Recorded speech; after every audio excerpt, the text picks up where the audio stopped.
বাইরে ভাই, এ কি করলো হাসনাত আব্দুল্লাহ? সব এমপি মন্ত্রীদের ঘুম কাড়ে নিছে।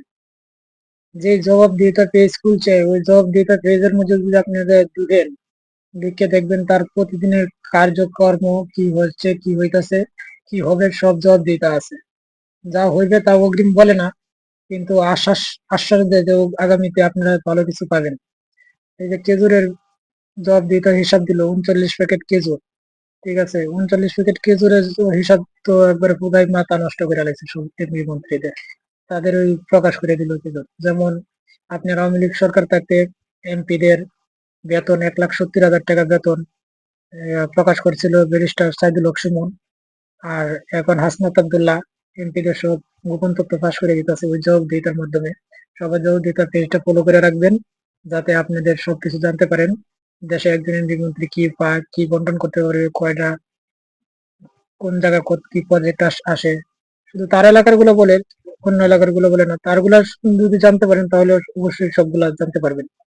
সবাই এই বিষয়ে একটু সতর্ক থাকবেন। আপনাদের কাজ আপনারা নিজেদের বুঝে নেবেন যারা আছেন। তারপরেও বাংলাদেশে চোর বাটপারের অভাব নাই, এগুলা সবকিছু পাইবেন না। যেহেতু 39 প্যাকেট খেজুর একমাত্র হাসনাত আব্দুল্লাহ বলছে।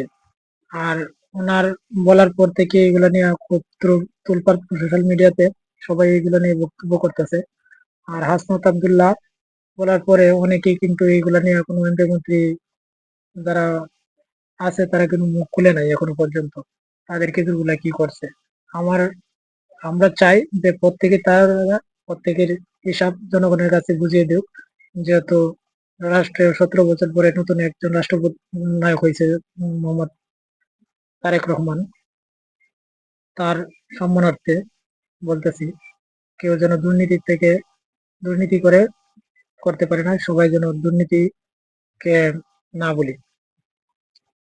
সবাই সবার খেজুর বা এগুলা জনগণের ন্যায্য অধিকার গুলা যাতে জনগণের পায়।